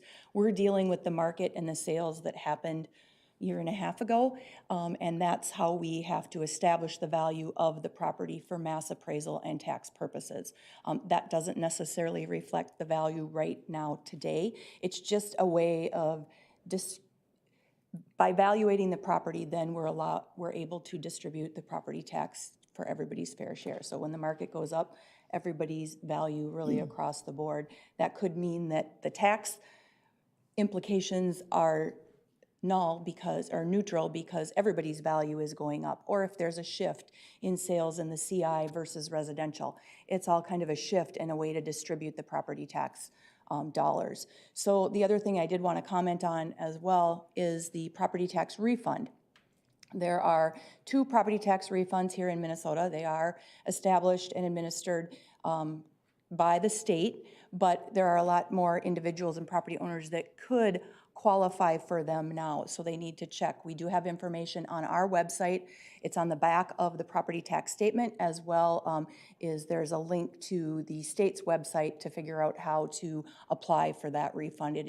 One of them is income-based, and you need to make application to the state of Minnesota for those.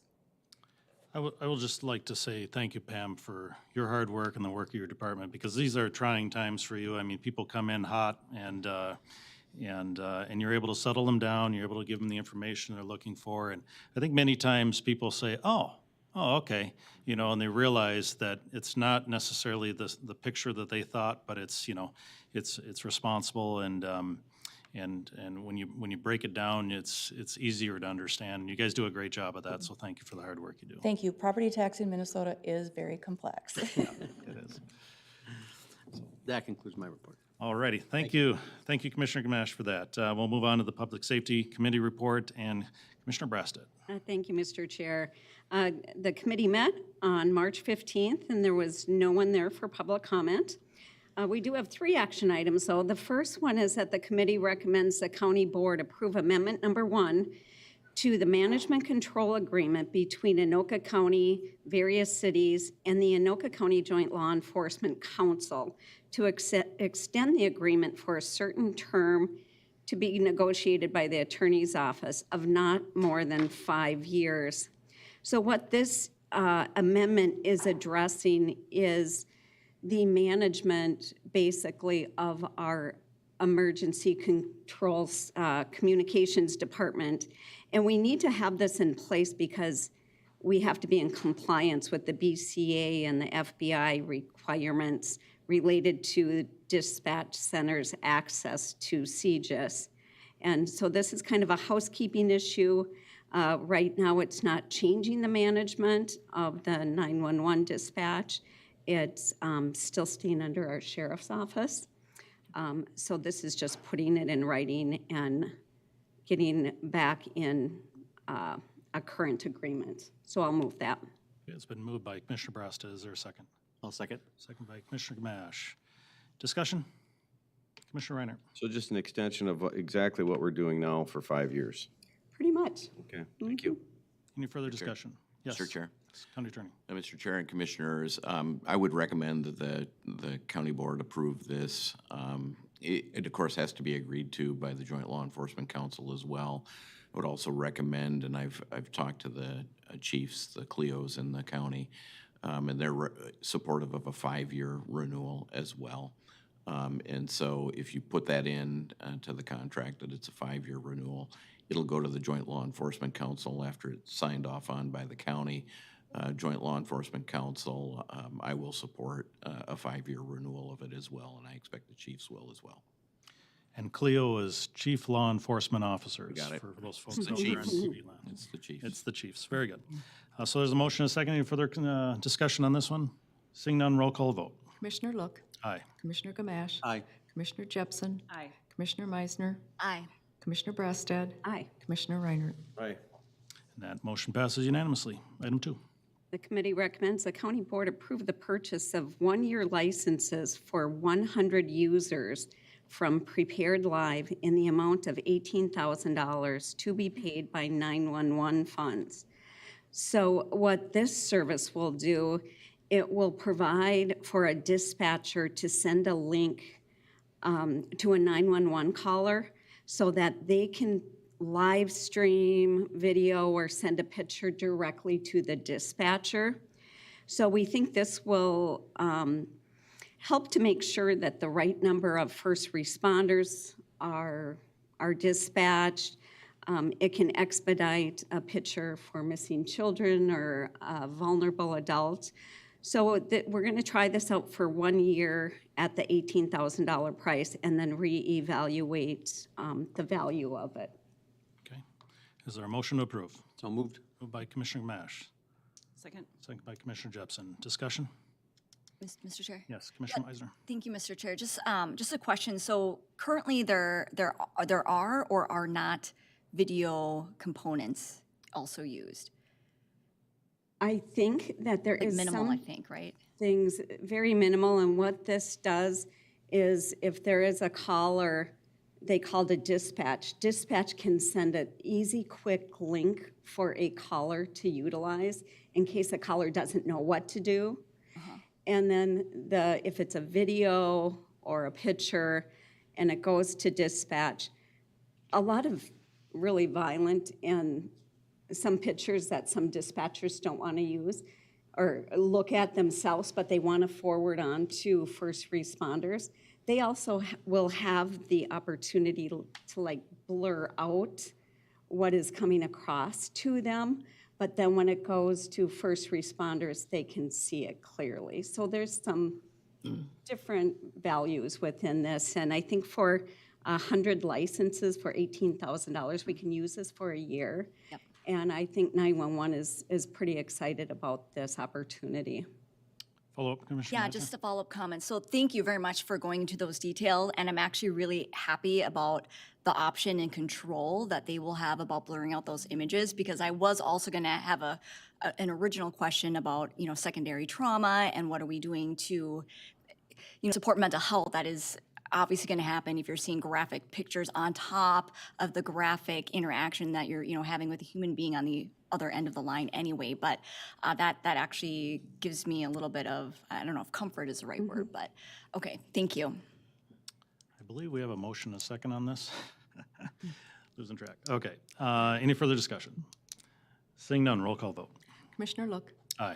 Commissioner Gamache, Aye. Commissioner Jepson, Aye. Commissioner Meisner, Aye. Commissioner Brassad, Aye. Commissioner Reinert. Aye. That motion passes unanimously. Item 3.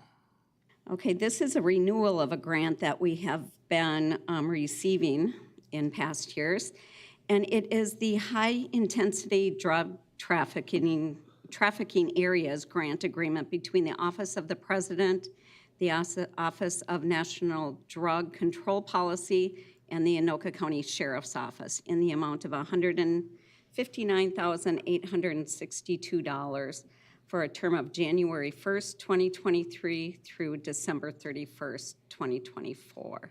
And I'll move that. Moved by Commissioner Brassad. Is there a second? Second. Second by Commissioner Jepson. Discussion. Seeing none, roll call vote. Commissioner Gamache, Aye. Commissioner Jepson, Aye. Commissioner Meisner, Aye. Commissioner Brassad, Aye. Commissioner Reinert, Aye. Commissioner Look. Aye. And that motion passes. And that concludes my public safety report. Thank you for that, Commissioner Brassad. We'll move on to item number 9, which is consider approving the following related to appropriations for 2023 Memorial Day observances. We'll take them individually here. Item A is appropriating pursuant to Minnesota State Statute 37.35, $200 to each post of a recognized military service person's organization or society organized and existing in the county holding charter from Congress or incorporated in the state for defraying the expenses of Memorial Day exercises, which they need to submit a written request to the county administrator by December 31st, 2023. Is there a motion to approve item A? So moved. Moved by Commissioner Jepson. Is there a second? Second. Second by Commissioner Brassad. Discussion? Seeing none, roll call vote. Aye. Aye. Aye. Aye. Aye. Gamache. Aye. And A passes unanimously. B is reimbursing pursuant to Minnesota State Statute 37.34 expenses up to $200 to any military service person's organization or society holding charter from Congress or incorporated in this state which exists outside the county and holds Memorial Day services in the county not to exceed a total reimbursement of $1,000 and which submits a statement in writing by December 31st, 2023 for those detailed expenses incurred. Is there a motion to approve that? So moved. Moved by Commissioner Gamache. Second. Second by Commissioner Jepson. Discussion. Seeing none, roll call vote. Commissioner Meisner, Aye. Commissioner Brassad, Aye. Commissioner Reinert, Aye. Commissioner Look, Aye. Commissioner Gamache, Aye. Commissioner Jepson. Aye. And that passes unanimously. And item C, appropriating pursuant to Minnesota State Statute 37.34 up to $2,500 to the Anoka County Veterans Council to aid in the observance of Memorial Day. Is there a motion to approve? So moved. Moved by Commissioner Brassad. Second. Second by Commissioner Jepson. Discussion on this? Seeing none, roll call vote. Commissioner Brassad, Aye. Commissioner Reinert, Aye. Commissioner Look, Aye. Commissioner Gamache, Aye. Commissioner Jepson, Aye. Commissioner Meisner. Aye. And that passes unanimously. And I believe that brings us to the end of our county board meeting. If there's nothing else to come before us, yes, Commissioner Jepson. Thank you, sir. I believe there was no closure on the discussion that Commissioner Meisner brought up, and I piggybacked on. I would just respectfully ask if there's an ability to entertain a motion to move forward in the conversation with leadership that matters, a motion to approve it, a motion to, just keep the conversation going so that a solution can be determined, even though it did not get moved through the Finance Committee. Well, what I will say is that no motions were made, and it was just part of discussion, informational. If you want to bring it to a work session, we can definitely discuss this. I don't know that there is support to split, again, based on the fact that, we can get into the list of things that they are suggesting, but the majority of which I do not believe consistent with IRS guidelines for deductions as far as, or allowable expenses under Minnesota state law for, or IRS guidelines for the county. So my preference is not to wade into those waters If you want to do that with your own expense account, you're fully able to. I don't know that you can deduct that, though, in terms of writing that off. As everyone knows, that expense account, if you don't exhaust that expense account, it goes to your personal income, and you pay taxes on that. So I know many times you could go play golf for, an event with one of the cities in your area, you're representing the county, you cannot write that off. You're not allowed to. So, and we've had many discussions on that, Corey and I have. So it is what it is. But a lot of the items that they've themselves listed in there is not applicable to, I believe, good use of public dollars. So if you want to use your own personal account, that's your discretion as a commissioner. Yes, Commissioner. Okay, so, gotta do things by the numbers here usually. And so I'm privy to this conversation. We discussed it at finance. And so you were saying some things today that I had not heard in relative to this conversation. And that's, where, we might not be able to give those dollars. So what I'd like to see as far as, maybe how to proceed, if it wants to proceed, is to get some more detail on those specific things that you had brought up today and distribute it to the group. And then after we have a chance to, drill down a little bit on our own, it might just be black and white. No, this is clear that we can't do this. Or it might be that there's the opinion of some that think that we can. So then that's where a discussion would ensue. So if we can just get, I guess the ABCs of what you were discussing today and relative to this, I think that's the way to go. Let's get the information, let's let it sink in, and then from there we can make a determination of whether or not we want to keep talking about it. Commissioner Meiser? Thank you, Mr. Chair. So I'm just trying to, there's a couple things happening. It sounds like there is an option, from what I heard of you saying, that commissioners could personally contribute to that, but it could not be written off. Yes. And in which case, we can surpass the actual process that we're discussing in terms of board approval and that kind of a thing. Yes. Okay, so really then the question, so that's one option. Then the other option is going through the board and committee of jurisdiction process and legality and all that other kind of stuff. Then Which we did, yes. And Commissioner Jepson, do you happen to know the deadline of when, we'd have to commit to this and invest in this? Commissioner Jepson? Commissioner Meiser, no, there is no deadline. You just participate when you sign up to participate. okay. And then moving forward, you participate in all the other events. Now, depending on the time of the year that anyone signs up, then that dollar amount even goes further Right. down based on a prorated Just like where in the basis. timeline it is? Okay, all No, right. I think, hopefully I was clear, but in finance, we did not say no. We said it's on each commissioner if they want to do that. And it seems reasonable that if you have $7,500, that if you want to spend $2,500 of that and split it with another commissioner and participate in this, that's up to you. Well, okay, I'm sorry, but I do want to clarify, you did in fact, the committee did in fact say no. I mean, any one of us could participate in anything outside of our Right. work. Right. But so I just want to clarify, Right. the finance committee in fact did say no, as far as an official county expense. Right. Okay. Yes, that's correct. It did So- not pass through the finance committee. Okay, so I do want to clarify that. Yeah. Yeah. Thank you. Because there are expenses that, that commissioners cannot make, and these, I believe, are one of them. And after consulting with our finance department and people, you submit reports to every year for your, expenses that you write off. There is pretty specific guidelines on this. And I don't know if they need to word things differently, going into the future of it's a gathering versus a happy hour, which was one term they used. Maybe you need to word it a little bit differently, because based on that wording, it's unacceptable, and it'll certainly be caught by any sort of auditing. So I just shy away from the trouble that can come and the headline that could result from something such as this. So I'm not saying it's a bad deal. I totally support the fact that its mission and its goal and outreach and everything else. So.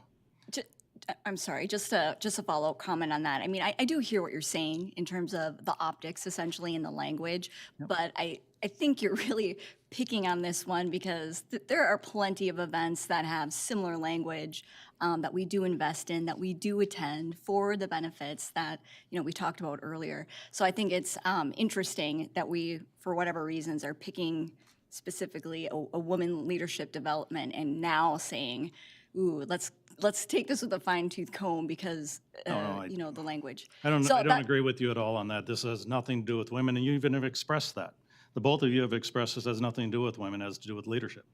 And it could be It's men, it leadership could be for women. women, What's for that? women. No, I've never said that. I support that because it is leadership for women specifically, yes. Very good. Well, you're certainly free to go and participate if you want. Commissioner Jepson? Yeah, thank you, Mr. Chair. No, I just wanted to reiterate, I mean, we're going to a leadership summit in the next few days with an organization, and there are social hours. Many of the events that we participate in with the chambers and the Rotaries and educational opportunities, that networking and the socialization go hand in hand. That's where you build relationships. That's Agree. where you develop partnerships. Absolutely. Absolutely. So why, just because this says happy hour, why does a schedule that says a social hour negate the fact that you're still, the priority is economic development? This week's conference is about leadership. I mean, socialization and networking is all a part of everything we do. This is not the only component of Commissioner- this specific activity. Commissioner Jepson, it says happy hour, Blake Shelton concerts, it says, what are all the things? Fittings, it says golf, all the things we're not allowed to write off. In addition to the nonprofit donations that it gives to Stepping Stone, to YMCA, to the Masonic Children's Hospital, to Hope for Youth, to the Science Museum. There's so much more to this that, unfortunately, honing in on just a very minute component and basing assumptions and opinions and decisions on that is, I think, not to speak for you, but for me, the extremely frustrating part of this conversation, because it truly is about empowering people to do bigger and better, ultimately shining the light on this county, which if we're not at that table, that light doesn't get shown. That's not true. We participate in this event because we fund this tent at $600-some thousand, I believe it is, a year. No, A significant 100,000. amount. 100,000, not 600. How much have we put into it so far? 600-some thousand? Oh, yeah, so far. Okay.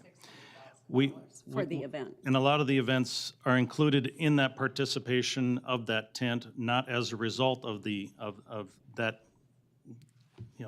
gathering alone, but because of the tent and the invite because of the tent. We already participate in this. We do not need redundancy in this, and it's not a good use of public dollars. So if you want to participate in it, you have dollars to participate in. Now, I would suggest that being a first year, you might find it difficult to exhaust those $7,500, and this would be a good opportunity for that. So I think that's the best course of action, and that was the decision of the committee. So far, that's been the decision of the majority of the commissioners. So I guess I don't know a path forward at this point, but continue beating it like a dead horse, I guess.